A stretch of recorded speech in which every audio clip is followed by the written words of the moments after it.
Welcome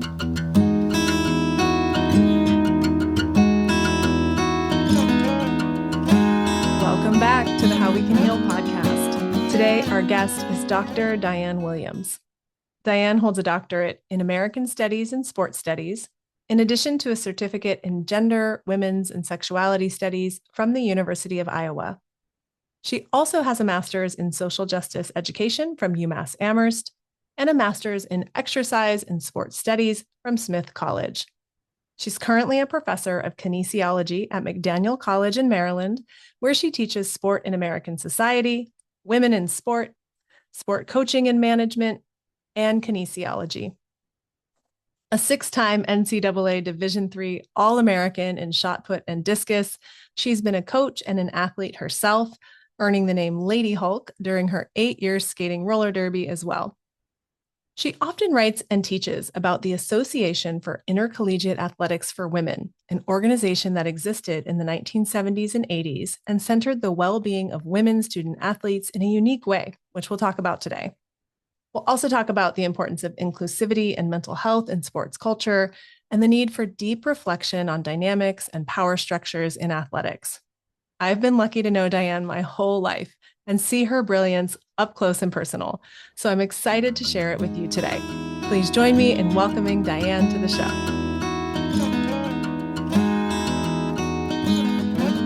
Dr. Diane Williams, welcome to the How We Can Heal podcast. How are you today?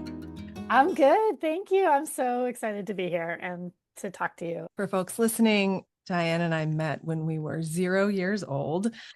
I used to live probably like 100 yards from your house when I was born. We moved pretty quickly, but then preschool, kindergarten, elementary, middle school, high school, all of it, right? I have memories of doing show and tell in preschool and you sitting in the little corner by the door. I remember it. It wasn't that long. It was a while ago. It wasn't that long ago. So thank you for being here. You have such an extraordinary career yourself. We've kept in touch over the years, but I'm really curious to learn from you today and to share that with our audience. So yay. Yay. Well, I mean, yes, all of that. I was just telling my classes, because we read part of the Yoga for Trauma book you wrote.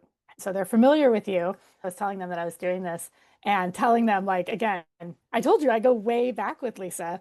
But what we've both talked about is that we took, like since calculus in high school, when we spent a lot of time together. Yes, we haven't necessarily spent a ton of time together, but we have had these interesting careers that have come back together in different ways and that echo each other in different ways that aren't necessarily apparent on the surface, right? And that's part of what I love about just every time I get to see you and talk to you.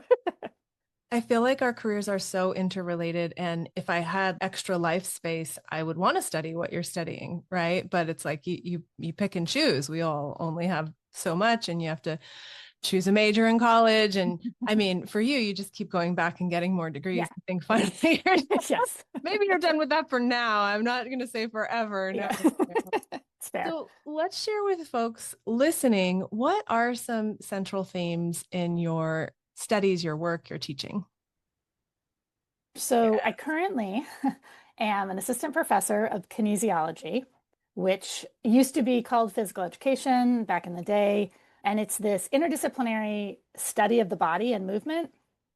And so a lot of my colleagues are scientists and they do exercise physiology and anatomy and biomechanics. And then there's the other side of the discipline and of my department, which is humanities-based and social science-based. And so we have a sports psychology professor and we have me, and I study the history and sociology of sport and physical activity, focused mostly in the United States. And so I come out of a really interdisciplinary background. I was an American Studies major as an undergrad, did American Studies as my doctoral work with gender studies, women's and gender studies in there, but also looking at sport and physical activity. And I wanted to coach all along, and I have coached on and off for 20 years now. I was an athlete in high school and college. So that sport thing has been a part of my life for a long time. But at some point I decided I didn't want to coach anymore. Well, maybe different levels, I keep coming back to it. Yeah. But I didn't want to be a collegiate coach, but I wanted to do something related to sport and physical activity. And so now I am in this position that I always wanted to be in, which is that I get to work with students who are kinesiology majors. Sometimes they're not, and they just came to take women in sport because it sounded interesting. But they're usually there because they're interested in the body and movement. I get to introduce them to thinking about the history and how identities are a part of that history and how sports are inclusive and exclusive and how all kinds of different aspects of studying sport and the body that are beyond the body as a machine and the body as muscles, right? Yes. Because really, the body is all of that and the experiences we have. I don't have to tell you this, right? And the impact we have on other people and the impact they have on us and the ideas we have about ability, who can be included in certain spaces and who can't, and the histories that go with that. And so I get this opportunity to take students that are already interested in sports, say, or they're interested in the body, and we just study all of these different things related to this, but that are connected to science, but that aren't the science side of it. In that work, I think the learning happens more deeply when we personally connect to it. And I have this opportunity where everybody has a body.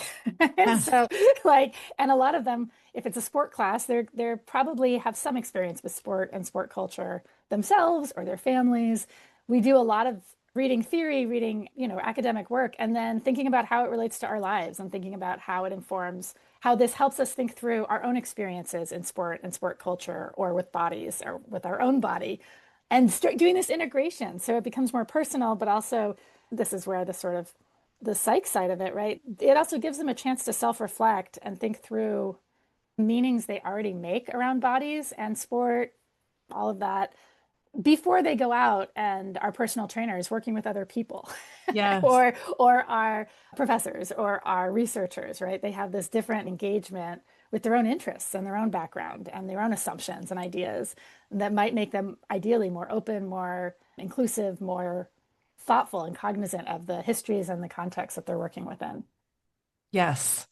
There's so much in there. And I was thinking as you were talking, and just having this memory of Saturday, I was running a trail half marathon, so hiking and running. And I had this memory of some meme I saw recently. And in it, there's an interview with a group of women going jogging. And I want to say it's the early 70s.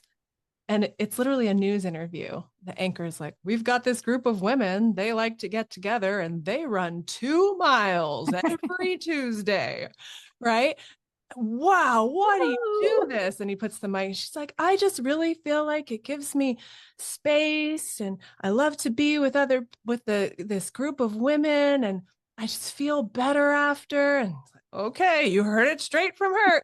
Like, it's this wild thing that this group of women are running. And it made me think of you and knowing we were talking, this stuff isn't that long ago, right? And even thinking about for myself, and I've interviewed a few trail runners on this podcast now, how that community has evolved in my about a decade being involved in it, how it's evolved along gender lines. I've had conversations here on this podcast about body image and the messages we get and fueling and your relationship to your body and your relationship to a sense of empowerment internally and power and presence being seen. So there's just so many layers Yes.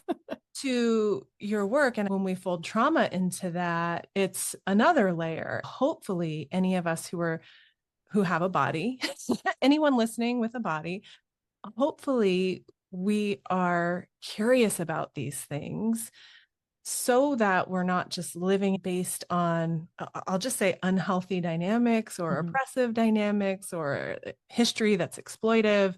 And that can go across so many different layers, right? So I love the depth and breadth of this work. Like, it can apply to so many different things. I'm curious what you're seeing your students come with. I'm not so connected. I used to teach more in academic settings. I'm not so connected there anymore. What are the questions, the things that people are really chewing on as they're going through your classes that you see the gears start to shift internally? Specifically thinking about the sport classes I teach Sport and American Society, a coaching and sport management class, and I also teach women in sport. I've been teaching all those for a couple years now. There is a profound acceptance of norms because we've only seen one athletic governance organization for intercollegiate, one major athletic governance organization for intercollegiate sport, for example, the NCAA, right? And so merely the idea that there, one, are more than one at this moment, and two, historically have been other organizations that organized and had different philosophies of sport and why we might play in college or in high school or at lower levels, that in itself is a part of why I do the work I do, is to simply like, there's an acceptance that what it is what it always has been and will be, right? Which we get, that's how society rolls. That's also how the folks that have a lot of power and privilege would really like it to be, so that there is no threat to that power and privilege, yes. Right? And with that comes this rhetoric of women in sport have come so far, and isn't this so great? And let's celebrate. And trust me, I'm all for celebrating when things deserve celebration. And I am all for being real about how far. And what are the caveats there? We still talk about sport and women's sport. So we haven't come that far. The norm is still male. Women are still noted, right? Until that's different, we're far from equality, right? And all of the things that follow from that, opportunity, resources, support for students in athletics, and broader opportunities. So one of the things that's the biggest thing I do is get people in the room and get them to start thinking, how do we even study sport? People study sport. Yeah. Let's start there. And then gently starting to think about, what are things you've seen and experienced in sport? What did you like? What did you not like? Then we start thinking about how we get socialized into dominant sport culture. What's fun, particularly in a lot of these classes, is that everybody in the room has a story, even if it's that they don't like sport culture. They have a story, right? It's that dominant. And so I can get folks talking pretty quickly, as long as we've got a kind of a good space set up where they feel like they can share and people will comment and they'll have interesting conversations. We get going. I would love to be in your class, even just to talk about my experiences in trail running, what I love. And that's like, trail running to me has become like the most inclusive, non-performance or body shape focused, or yoga. I mean, that's its own thing too. Like there's plenty of body shape focus there. There can be competition there. And so for me, it's been a process to try to find something where I can be very engaged in my body and athletic, and even exploring the ends of my range of motion or my speed or climbing something, but in a place that feels psychologically healthy. Like trail running and yoga, I've been able to find that, but it's not even like it's 100% in either of those communities. And I think for me, going into like basketball, like if I was on a women's basketball team, I think some of the cultural things around it just wouldn't jive with me, and it would make it too hard for me to even, like, I think that's why I didn't go in those directions. It's just not going to be healthy for me, right? To have some of these dynamics. So I would love to sign me up. I will fly over and take your class at McDaniel and just like be a student. Let's talk about this. And they'll be like, man, she's really eager. No, they'd love it. The thing is also, sport is such a big part of their lives. They do have questions. They do have ideas. They do have things. Sometimes I ask them like, what do you know about sports? And then like, what do you think you know? Hopefully, eventually, the more we get into this and the more we think about all these different aspects of sport and sport culture, the more you start going, oh, wow, there's a lot I don't know. And like, how fun. What an opportunity. And why? Do we have to do it this way? No, of course not. Yeah. But we're gonna, unless something major happens. We spend a fair amount of time talking critically about sport, right? Which, as I tell them, is not like I'm being critical and picky. It's I'm thinking about power. I'm thinking about inclusion. I'm doing critical thinking about it, asking questions.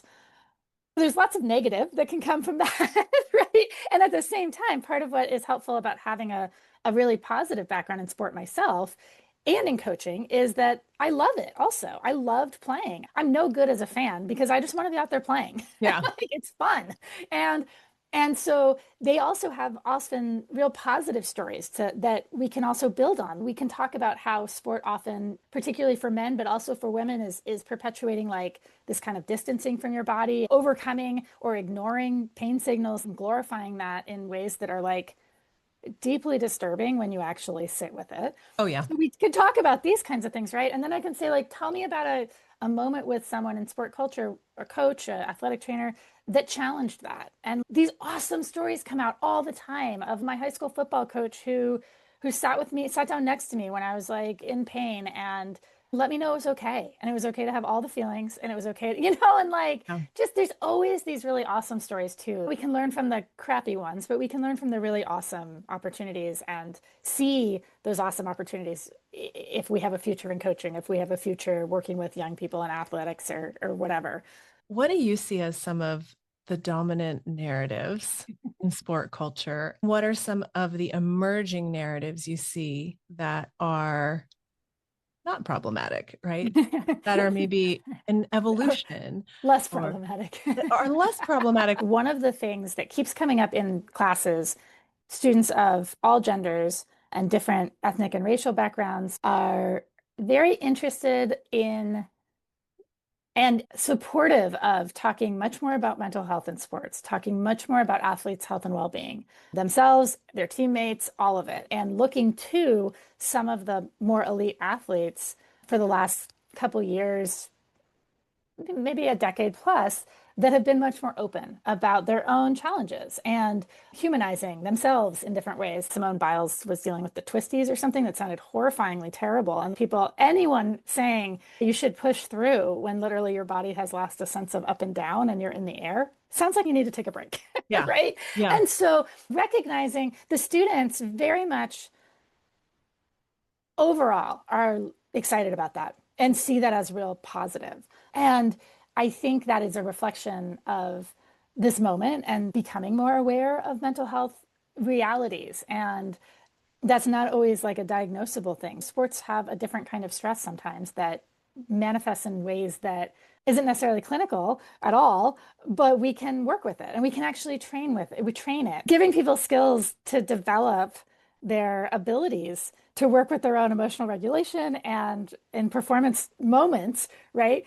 When like we give them the skills to like perfect their free throw, and then we're like, just be tough. How? Tell me how, and I'll do it, right? Can you be a little more specific Yeah, about that? I'm trying and I want to cry. Right. Like, How about let's learn how to let's, focus. Let's learn when we need to take a moment and take yeah, a breath and yes, collect ourselves and when some yes, space or freedom would be helpful and yeah. when some discipline or focus would be helpful. How to even do those things, right? Start small, right? Yeah. That is definitely an exciting, really important shift Yes. because our sort of dominant sport culture is set up. It's so male dominated. It's so capitalist influenced, productivity focused, dehumanizing, these things that just like, what gets glorified is so destructive often in the interest of winning games. Yeah. And there's so much money on the line. Tell us about the AIAW, the Association for Intercollegiate Athletics for Women, and why it's important. I'm going to come at this from a different direction that connects to what you were talking about earlier. You were talking about the fact that like all that stuff about dominant sport culture wasn't very appealing to you. And so you like weren't like, yeah, I'm going to go out for the basketball team. Like, nah, I'll go do my own thing. Yeah. And so likewise, in an interesting way, you know that I grew up dancing. We both did Yeah. in a really supportive Parks and Rec program that was led by a physical educator who was trained and did dance programs in the public schools in the area. Mary Joyce did all kinds of amazing work, and she had this physical education background that was like, had a belief in the value of physical activity and bodily awareness for lifelong health and wellness, and also as a part of your educational experience. There's a whole history of physical education that really is about that. And so I grew up not really playing sports, but being physically active, loving dancing, loving feeling my body and like the coordination and doing a routine with people and you're all in sync and it's like very exciting and all of that. I feel like you and I performed to CNC Music I was gonna say Factory, a lot of Janet Jackson in little white t-shirts that got yeah, you cut yeah, up yeah. the, That the cut, edge yeah, so yeah, there's yeah. fringe and Yes. beads on the end so that when you jump and turn, it Yes. twirls. I remember that. I You still got it. remember Yeah. that routine. I Yeah, got it. yeah. Uh-huh. Right. And so there was so much joy. There was so much Yes. community focus in that program. It wasn't about being the best. It was about being the best you can be and learning. I took that into sport. as a first year in high school. I was like, sports look like fun. I don't know, maybe I'll go try out. And I did. And like, it worked. Partly because I had what we call in kinesiology physical literacy. Like I had an ability to move and pick up routines and have balance. And that translated into then learning sport specific stuff, right? Volleyball, basketball, track. And so then I got into sport world, which was not something, my family, that wasn't necessarily like where I was headed ever. And now it's like what I do professionally. So there's a bridge there, which is that as I was in sport world, I was like, I don't think I do this the same way everybody else does. Like, this is really fun. It's like, we're not here to have fun. Yeah. Like, oh, we're not? We're here for pain. Like, I know. Yeah, like, ooh. Like, that doesn't sound fun. I'm like, this is joyful. This is a challenge. And it's, and it's not to say like, I never got swept up in it, but like, I also never felt really comfortable in it in a particular way. And I was like, whatever. Okay. Like, I didn't know people had been playing sports their whole life. And I just showed up and it was fun. And I had a great deal of excellent coaching and some good success and all of that. And so as I got into post-collegiate sport, I'm coaching and stuff. And I'm still just like, I don't do this. This isn't the most important thing in all of our lives. Like this is an important thing in our lives. And also like how we care for each other is really important. And yes. how we care for our bodies and that we care about things other than just sport. In college, I was running the Rape and Sexual Assault Network, putting on events there, and also competing on the national scene, and a student, like a pretty serious student, really enjoying learning stuff. Learning stuff. Learning stuff is fun. I'm a big fan. Right. I start hearing about this organization as I am in the coaching and in my master's program for coaching. So one thing I noticed is people talk about, oh yeah, there was this other organization that led women's sport, but like it doesn't exist anymore. And they had different ideas. And I'm like, did they? Oh, hold on. One cool story before that. And then I'll get to the AIW, I promise. The coolest story. The first time I heard about the AIW was actually from my collegiate throws coach, Fletcher Brooks, who is amazing and still coaching and just incredible. And Fletcher and I were at nationals. I had just done thrown the shot put very, very far. Very silly, and it's wonderful. And we're watching my teammates cool down, and they are across the track trying to get down one of the NCAA posters to bring home. They're not sneaky, but nobody cares. The NCAA sends this stuff, you hang it up, it disappears, it's fine. Yeah.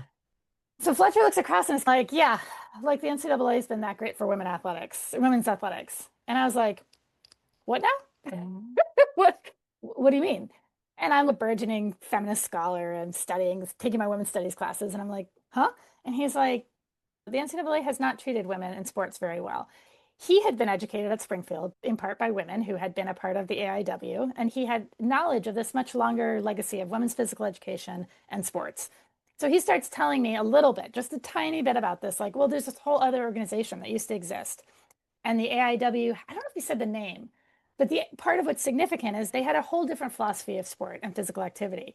And it was educationally rooted, and it was financially reasonable, and it was about something else that you would do in college that's a part of your educational experience and your overall growth and development as a human. We're going to have high-level competition and organized teams, but we're not going to exploit athletes, and we're not going to oh my God, what? And we're going to value their humanity, and we're going to have a different approach to doing this. And one sport isn't going to get all of the prestige and everything else gets nothing. And so Fletcher tells me just a little taste of this. And I'm like, that's interesting. Okay, put it in my little hat. Every once in a while, I would meet somebody who had been involved and who was still pretty pissed about how it ended, or they were hurt, or they were frustrated that no one knows about this massive organization and the work they did. And not like in a, we deserve all this credit necessarily, they do, but more in like, it's part of sport history. It's part of collegiate sport history, let alone US sport history. So anyways, I get through a couple grad programs and have gotten interested enough. I read their purpose statement, I think, from the first couple of pages of the Constitution that they wrote. And it's a manifesto. It's so gorgeous. It is like sport for we believe in cultivating intercollegiate sport for women for the overall well-being of the student athlete. All decisions should be made with that in mind. Nice. I'm like, well, that seems different. Yeah. Right. Well, and to your What a point base. earlier, it's not exploitive, No, right? we're not making money off of you. This is about enrichment, Hmm. right? Yeah. Embodied enrichment and education. And from what I've read that you've shared, it's focusing on the academics, focusing on the whole experience, Yeah. focusing like it's not just this, hey, play for our team so we win and make money. Yes. Yes. Focusing on student athletes' well-being and educational experience doesn't preclude working hard, challenging people, excelling, and competing at a high level. Like those things can all go together. In so many cases, they did. I decided I didn't want to coach under the NCAA. I loved coaching. I loved working with athletes. I loved teaching young women in particular how to throw a shot put. It wasn't about the shot put, like it's about, oh no, you're powerful. Let me show you how to get into a ready position and then like use those legs and use your butt and take this tiny little heavy metal object and chuck it out there. Yes. And it's really silly and it's really joyful and it can be really empowering in these delightful ways. And I was like, there's something here I love, but like, I don't love the way that this performance ethic and it only matters if you win. And like, if you're not on a team that makes money, but really that just means spends a lot of money that then you have to recoup.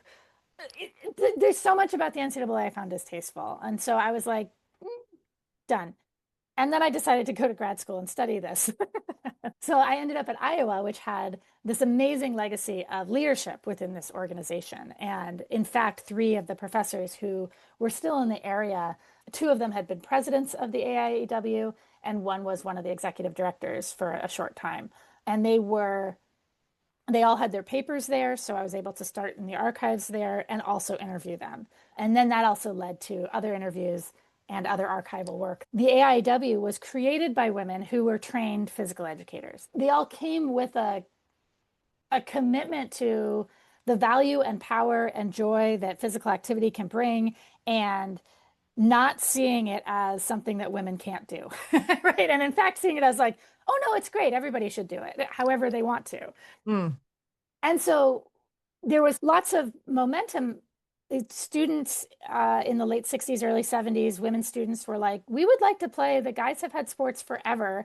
We have intramurals, and there was like other kinds of competition going on, but no organized teams and no organized schedules and championships, anything like that. And so there were physical educators who decided, okay, we don't want to recreate what the NCAA is doing. And we think we can do it better. And we think we can do it different. And we're going to do it for women. The NCAA is not interested anyway. So, like, great, go do your thing. We'll be over here doing ours. And they did. Yeah. And so there was a couple of years of organizing and a pilot organization that wasn't an official membership organization. They were putting out standards and ideas for creating intercollegiate women's sport.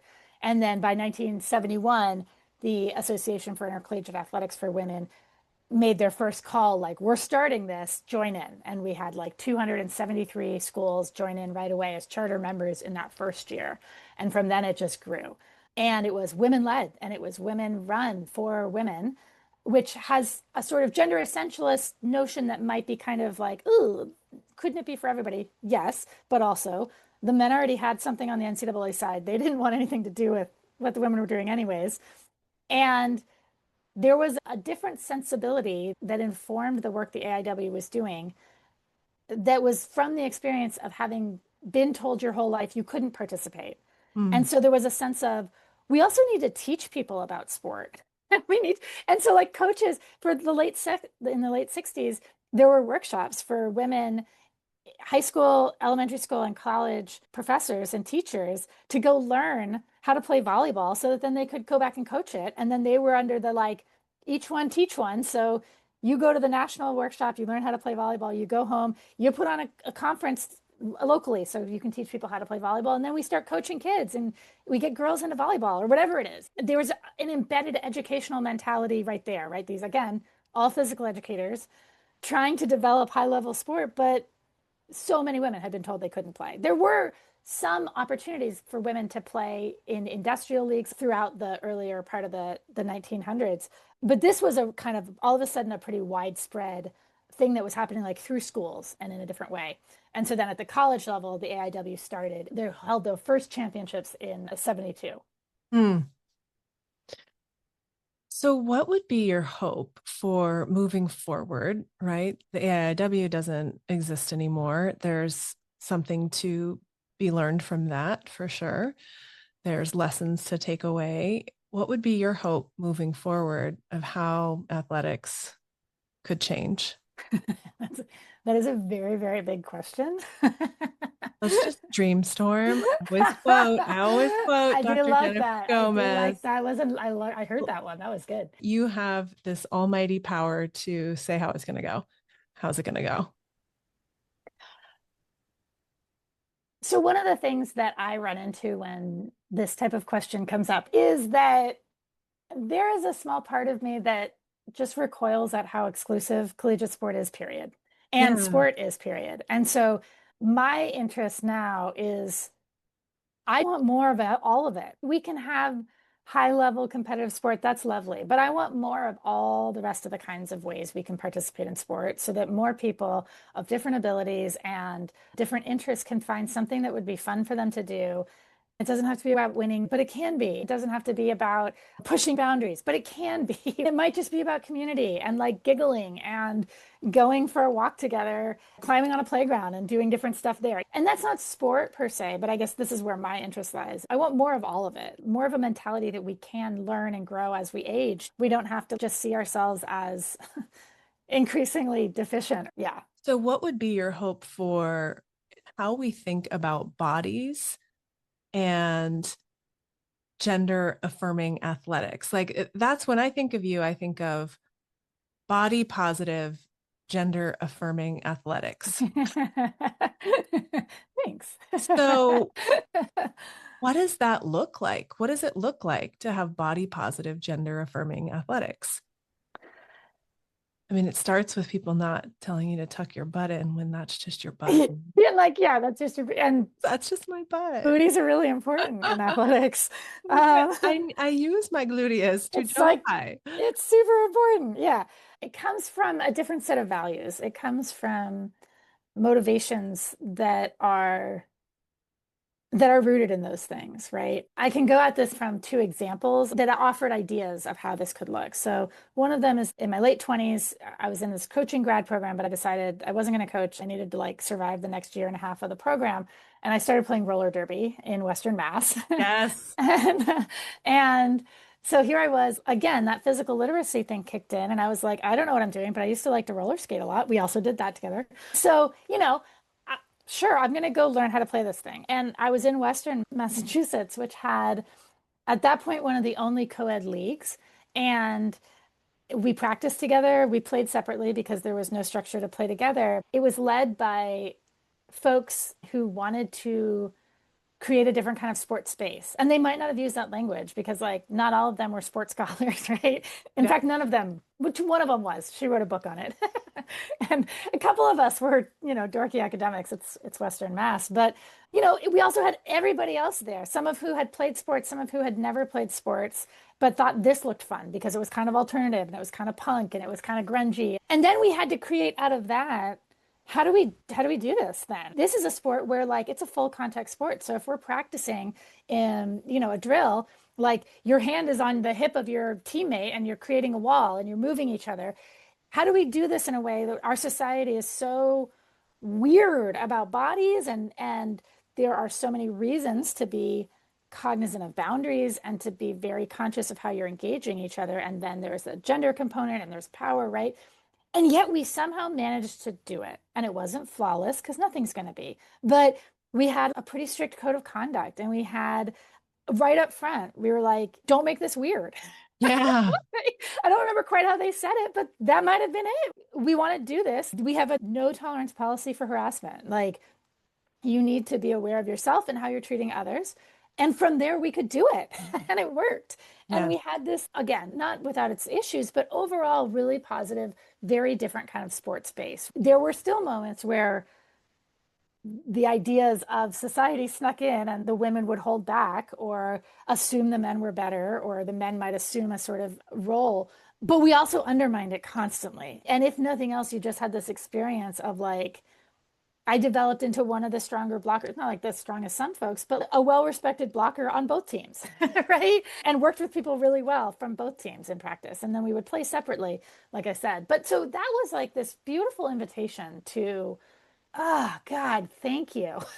Just imagine what this could look like if we weren't so like weirdly caught up in these norms and these assumptions. I historically have been stronger than plenty of guys I know, and yet I still get told women are weaker. And I'm like, seriously? Really? Come on.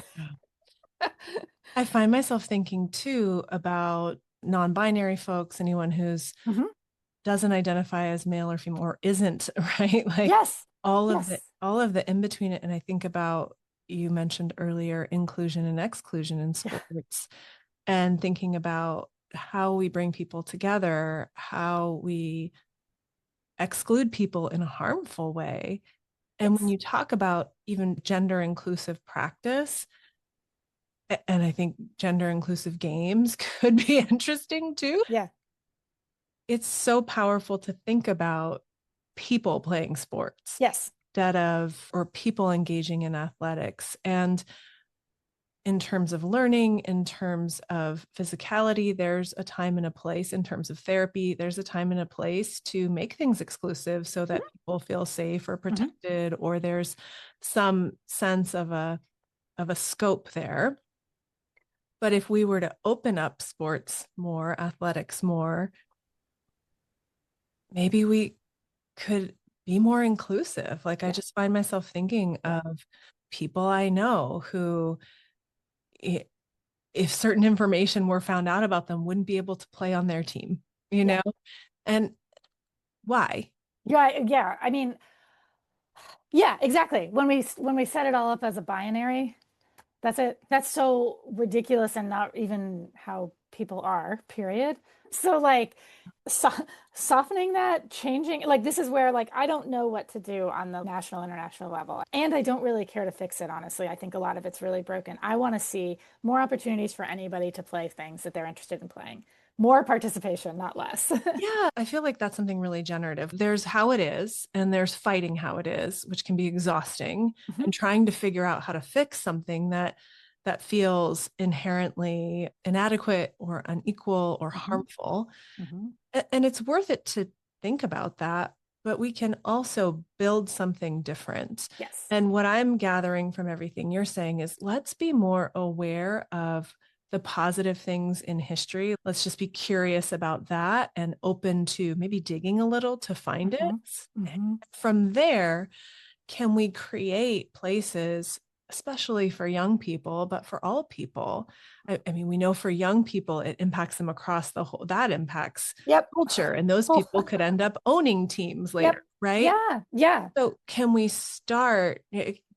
create spaces for young people, for all people to access their bodies and their power Mhm. in unique and inclusive ways together? Right. Right. Yeah. Yeah. And whether that looks like a sport per se, or whether it looks like I'm just starting to be part of a West Coast swing dance community out here Yes. that years ago did away with the sort of gendering of swing. And they have leaders and followers, and people of different genders do whatever they want and wear a little button to indicate if they're a leader or a follow. And they have, again, a strict code of conduct, a really big investment in positive community building, and they practice it. And then literally you get to go be in a space where your boundaries are going to be respected. If you don't want to dance, you just say no. And like there's an ethic of, okay, then you move on and you ask someone else to dance. It's fine. That happens, right? You don't have to explain yourself. But there's just this like positive social interaction that's happening, and it's a physical activity, and it's with people of all different genders. And like the world doesn't end. And in fact, you feel better when you leave, right? And you Uh, can't undo those kinds of positive experiences of being on a team with just all your friends, and all your friends are different genders and hopefully, depending on where you live, different races, and they're from different parts of the community or whatever. And you get to have that experience, and you don't unhave that experience then after that. And you know that you could be teammates and work hard and play hard with other people who look like you and who don't look like you, right? That's where these really beautiful opportunities exist. Part of what's so powerful about sport and physical activity is, again, that embodied experience of it, that it's not just intellectual, it's not just us thinking about ideas. Like we actually get to go do a thing and be in a space that is liberatory in some ways. I Yeah. was going to say to your point of like, do we change the system or create our own? That's part of course, what draws me to the AIW's history is because I see it, I really read it as that radical idea of like, no, the system's broken. We're not going to try and adapt into it. We're going to do something new.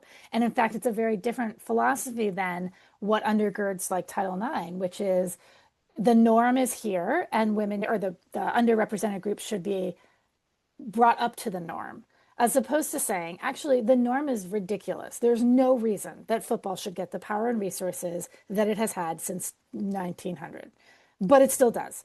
So, what's fair and what's reasonable? And how do we create equitable opportunities for everybody that might involve scaling some things back? Instead, we go, how do we fit women into a system that was not designed for them? Not necessarily because they're women, just because it was not designed for them. It wasn't designed for most men either. Like, Yeah. not that many men get to play.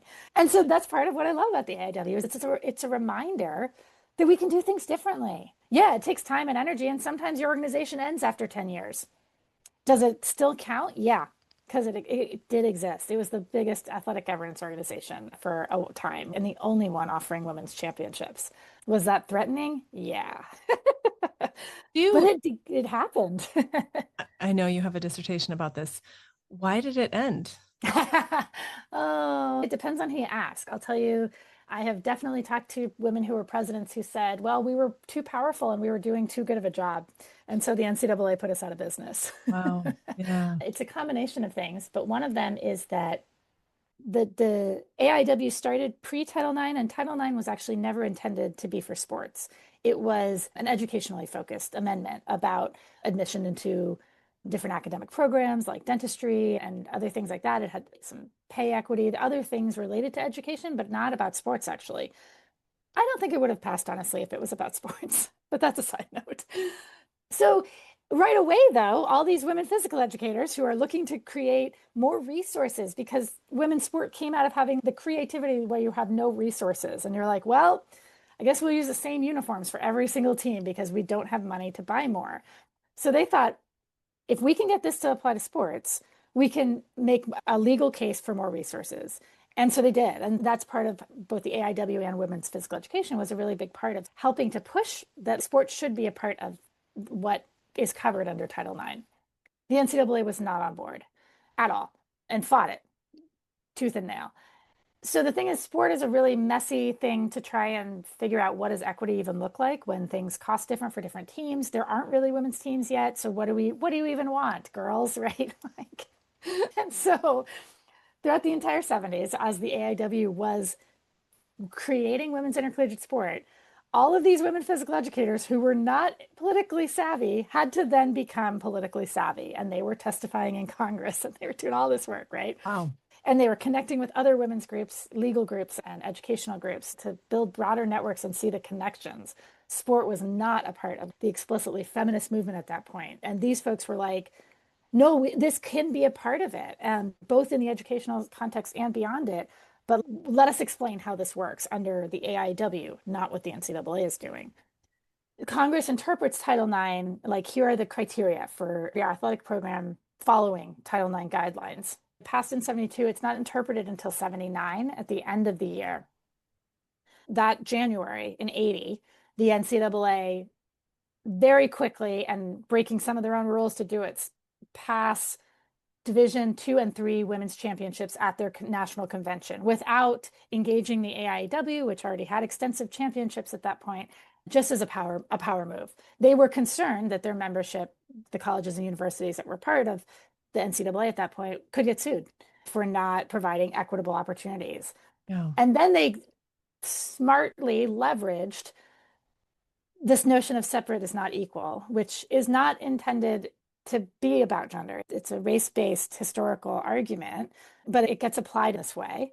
And we start saying, well, if you have two different governing organizations, that could be a problem for your institution. Don't you feel better going with the NCAA? We've got money and power on our side. It was chaotic. I'm not sure what all the schools could do. AIW had only been around for like 10 years. NCAA had been around for 75. And there's like this massive political campaign going on both directions. And ultimately, lots of attempts made by the AIW to say, can't we come together and pick the best of what we're both doing and create something better? And the NCAA had no individual people might have had respect, certainly, for people that were involved, but they had no respect for the organization. And this was the NCAA's territory, was collegiate athletics. And so it was we're going to take over and destroy as opposed to try and collaborate. And that's what happened. So the following year, the NCAA passed Division I championships. And actually, a lot of football coaches were very opposed to it, the high level football coaches, because they were worried about losing resources. Because, of course, if you have to add things, where's the money going to come from? We always frame it as a zero sum game, right? Yeah. Other ways of thinking about it, but that's how it was set up. And so it was a very narrow vote, and the NCAA passed women's championships. And then for the next year, both organizations offered championships, and the NCAA matched theirs weekend to weekend to the AIWs. And so every school then had to make a choice. And the NCAA incentivized theirs. They said, if your men are already a part of our organization, you don't have to pay for dues. The AIW ran on dues. They had just gotten some media contracts. They were just building some financial stability beyond that. And the NCAA went right for the money and the ways that you could undermine. So philosophically, schools might have wanted to stay with the AIW, but financially, it was the early 80s. Again, a sort of time of recession and a scaling back of social programs for equity and justice. And this fell into that, prioritizing women, and they got put out of business, essentially. Ouch.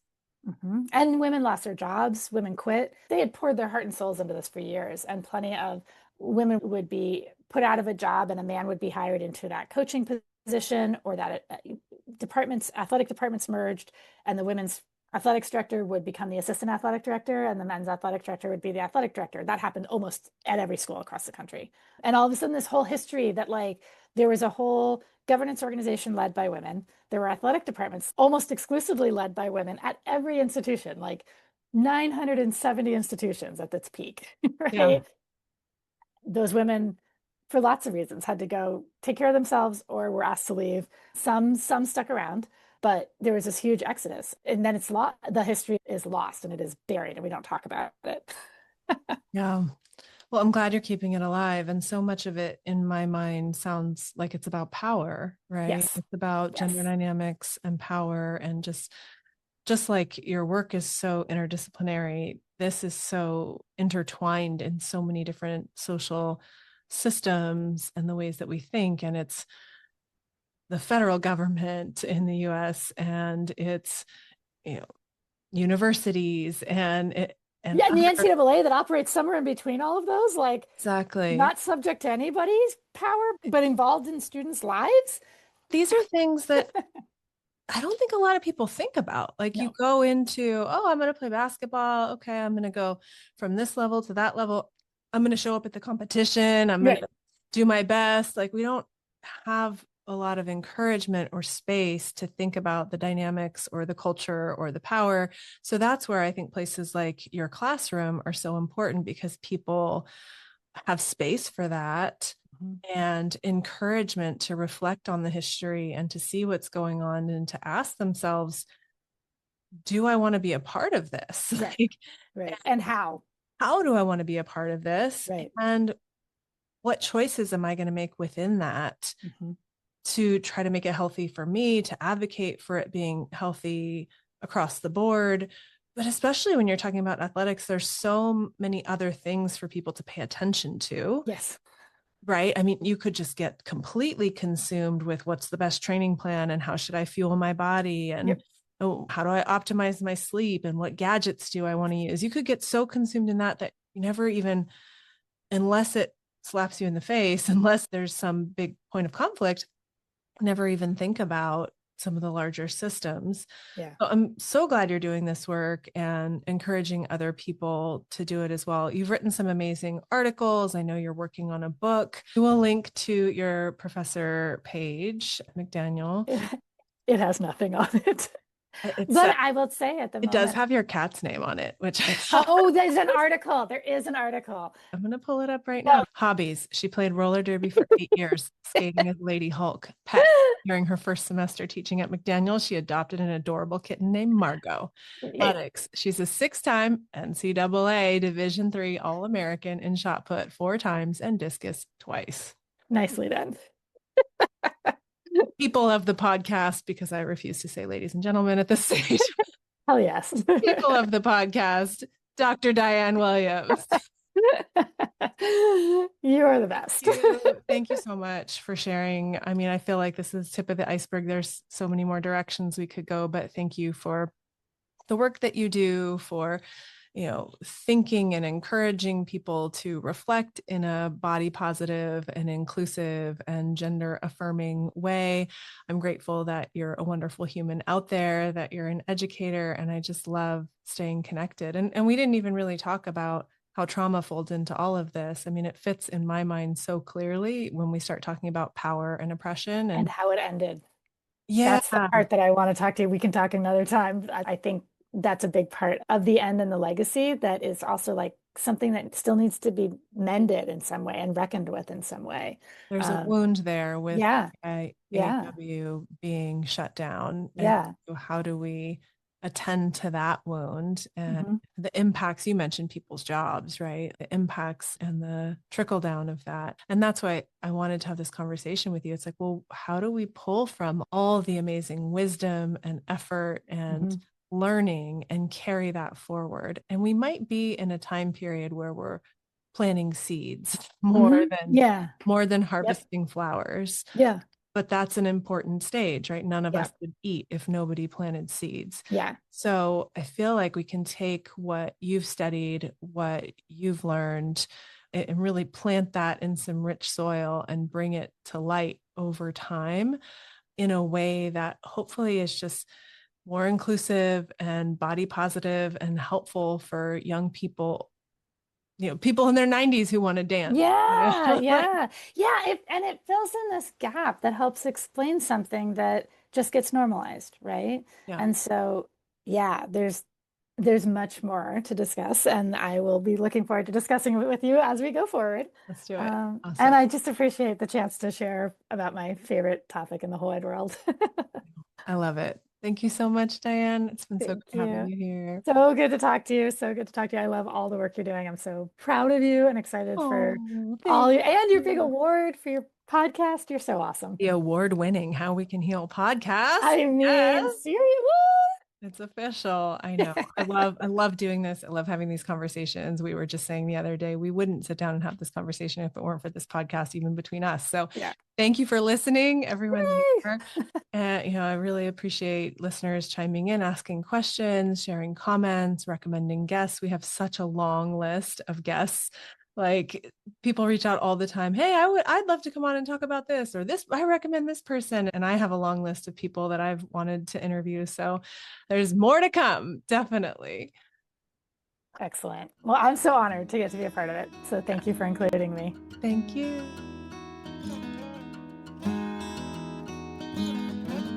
Thanks so much for listening. Don't forget to go to howwecanheal.com to sign up for email updates. You'll also find additional trainings, tons of helpful resources, and the full transcript of each and every show.